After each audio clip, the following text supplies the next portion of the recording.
बांग्लादेश में भगवा वस्त्र पहने हिंदू संतों को घसीटा जा रहा है, माथे पर तिलक है, लेकिन मोहम्मद यूनुस की सत्ता में उनकी भी लाज नहीं रखी जा रही। मुख पर जिनके राधे कृष्ण हैं, उनको सरेआम धक्के मारे जा रहे हैं। मुल्क में हिंदुओं को डराया जा रहा है। हिंदू और अल्पसंख्यक बेटियों की आबरू अब खतरे में। सड़कों पर कट्टर विचारधारक हिंदुओं को डरा रहे हैं, लेकिन आज दुनिया के वो सब बुद्धिजीवी संगठन गूंगे बन चुके हैं जो ये कहते नहीं थकते थे कि इस्लाम खतरे में है। भारत पर ज्ञान देने वाला 57 सदस्यों वाला वो इस्लामिक संगठन ओआईसी भी मौन है, जो इंसानियत की बात करता नहीं थकता। तो आज ये चुप्पी क्यों? बांग्लादेश में शेख हसीना को षड्यंत्र के तहत मुल्क से भागने पर मजबूर किया गया। मोहम्मद यूनुस सत्ता में बैठ गए, लेकिन अब वो उस काबिल नहीं कि उन्हें राष्ट्राध्यक्ष कह सके।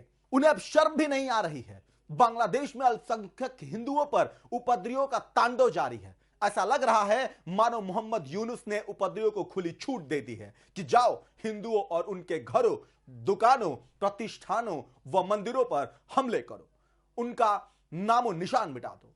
वह हिंदुओं को लाठी, डंडों और हथियारों से मार रहे हैं और गली गली उनको खोज रहे हैं।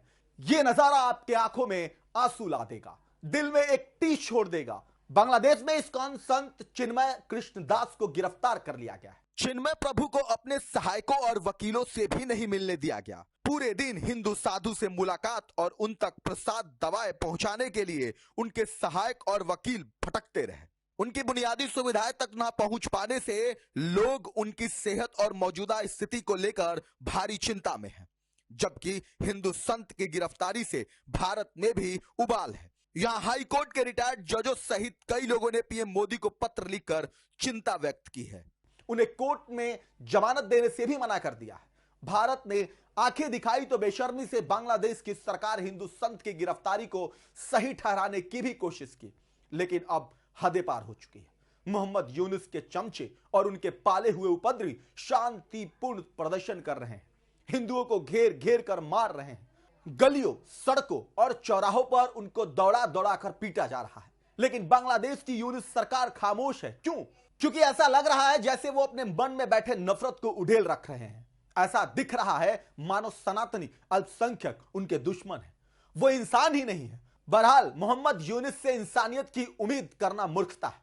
आज बांग्लादेश में गली गली में तांडव नजर आ रहा है। ऐसा लग रहा है मानो मोहम्मद यूनुस अपनी गद्दी छोड़ने से पहले जेल की 4 दीवारों में जाने से पहले अपने ख्वाबों को पूरा कर रहे हैं। जी हां, अब यूनुस को सबक एक हिंदू बेटी ही सिखाएगी। अब उनको उनकी हैसियत जल्द पता चलेगी। आइए खबर की शुरुआत करते हैं। नमस्कार, मैं हूं आपके साथ योगेश मिश्रा और आप देख रहे हैं वीके न्यूज। बांग्लादेश में बड़ी संख्या में हिंदू असहाय होकर मदद की गुहार लगा रहे हैं, लेकिन धार्मिक आधार पर कट्टरपंथी अल्पसंख्यकों पर कहर बरसा रहे हैं। इस्कॉन के हिंदू संत चिन्मय कृष्णदास तो बीते 25 नवंबर को गिरफ्तार किया गया। उनके साथ कैसा सलूक हो रहा है यह किसी से छुपा नहीं। संत को सरेआम बांग्लादेश की सड़कों पर गिरफ्तार कर ले जाया गया। बाद में मंगलवार को चटगांव के कोर्ट में जमानत नहीं मिली। जज काजी नजरुल इस्लाम ने कथित देशद्रोह के मामले में जमानत देने से इंकार कर दिया। उन पर बांग्लादेश के झंडे का अपमान करने का आरोप बनाया गया। यही नहीं, बांग्लादेशी अधिकारियों द्वारा गिरफ्तारी के समय पुलिस वैन हिंदू नेता चिन्मय कृष्णदास ब्रह्मचारी ने भी दहाड़ लगाई और कहा कि हम सनातनी एक अखंड बांग्लादेश चाहते हैं। बता दें कि भारत ने बांग्लादेश में हिंदू नेता चिन्मय दास की गिरफ्तारी पर कड़ी प्रतिक्रिया दी। विदेश मंत्रालय ने कहा कि बांग्लादेश की सरकार अल्पसंख्यक की सुरक्षा सुनिश्चित करे। यह दुर्भाग्यपूर्ण है कि इन घटनाओं के अपराधी अब भी खुलेआम घूम रहे हैं। शांतिपूर्ण प्रदर्शन कर रहे लोगों पर आरोप लगाया जा रहा है। मौजूदा वक्त में बांग्लादेश में इस्कॉन को ही प्रतिबंधित करने याचिका डाली गई है, जो वाकई यह दर्शाता है कि कैसे हिंदुओं से नफरत की आग में बांग्लादेश जल रहा है। बता दें कि बांग्लादेश हाई कोर्ट में बुधवार 27 नवंबर को इस्कॉन पर बैन लगाने की मांग को लेकर एक याचिका दायर की गई। इस याचिका में संस्थान पर बैन लगाने के साथ ही चटगांव में इमरजेंसी घोषित करने की भी मांग की गई थी। हाई कोर्ट ने इस याचिका को स्वीकार भी कर लिया है। बहरहाल बीते 24 घंटे में हिंदुओं के सैकड़ों घरों, प्रतिष्ठानों और मंदिरों को तोड़ डाला गया। हिंदुओं पर डंडे बरसाए गए और उनके घरों, दुकानों में आग लगाई गई। बहन बेटियों और महिलाओं के साथ अभद्रता की जा रही है, लेकिन मोहम्मद यूनुस इसे रोक नहीं पा रहे हैं। बांग्लादेश की पुलिस और प्रशासन ने जैसे ही अपनी आंखों पर पट्टी बांध दी है, या यूं कहें कि बहरी भी हो गई है। लेकिन शायद मोहम्मद यूनुस ये भूल गए हैं कि अब उनकी छुट्टी बहुत जल्दी होने वाली है। आज भारत को जवाब दे रहे हैं। भारत जहां हिंदुओं और अल्पसंख्यकों पर आवाज उठा रहा है वो बेबुनियाद है, लेकिन अब वो वक्त आ गया है कि बांग्लादेश की इस कठपुतली सरकार को नींद से जाग जाना चाहिए। मोहम्मद यूनुस ना भूले कि उनके और 61 अन्य के खिलाफ अंतर्राष्ट्रीय न्यायालय अदालत यानी आईसीसी में शिकायत दर्ज हो चुकी है। मानवाधिकार के चैंपियन बाइडेन के प्यारे मोहम्मद यूनुस की अकड़ अब भारत से प्रभावित हिंदू बेटी तोड़ेगी। डोनाल्ड ट्रंप नए साल की शुरुआत में 20 जनवरी को अमेरिका के राष्ट्रपति के रूप में अपना दूसरा कार्यकाल शुरू करने जा रहे हैं।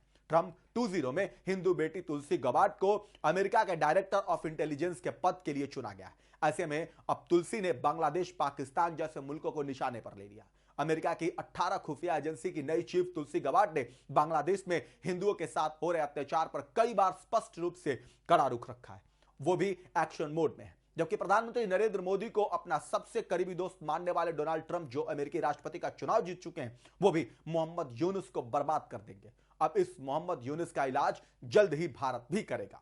बहरहाल आप क्या कुछ कहेंगे इस खबर पर कमेंट करके जरूर बताएं। वीके न्यूज, राष्ट्र के नाम।